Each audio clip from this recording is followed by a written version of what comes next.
بسم اللہ الرحمن الرحیم۔ تمام سامعین کو ہدایت اسلامک ٹیچنگ چینل پر خوش آمدید کہتا ہوں۔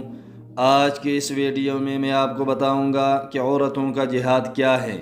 اگر آپ کو ہماری ویڈیو پسند آئے تو ضرور اس چینل کو سبسکرائب کریں اور گھنٹی کے بٹن کو ضرور دبائیں تاکہ آپ کو ہماری ہر نئی آنے والی ویڈیو کے بارے میں معلومات حاصل ہو سکے۔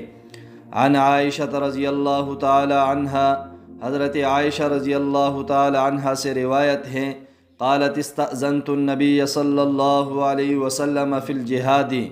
حضرت عائشہ رضی اللہ تعالی عنہ فرماتی ہے، میں نے امام الانبیاء علیہ الصلاۃ سے جہاد کرنے کی اجازت مانگی۔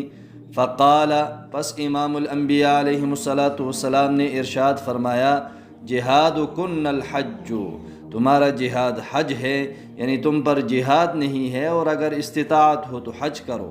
اس حدیث مبارکہ میں امام الانبیاء علیہ الصلاۃ نے فرمایا کہ عورتوں کا جہاد حج ہے، یعنی ان پر جہاد فرض نہیں ہے، بلکہ اگر وہ استطاعت رکھے تو حج کرے۔ اس حدیث کو امام بخاری اور امام مسلم رحمہ اللہ نے نقل کیا ہے۔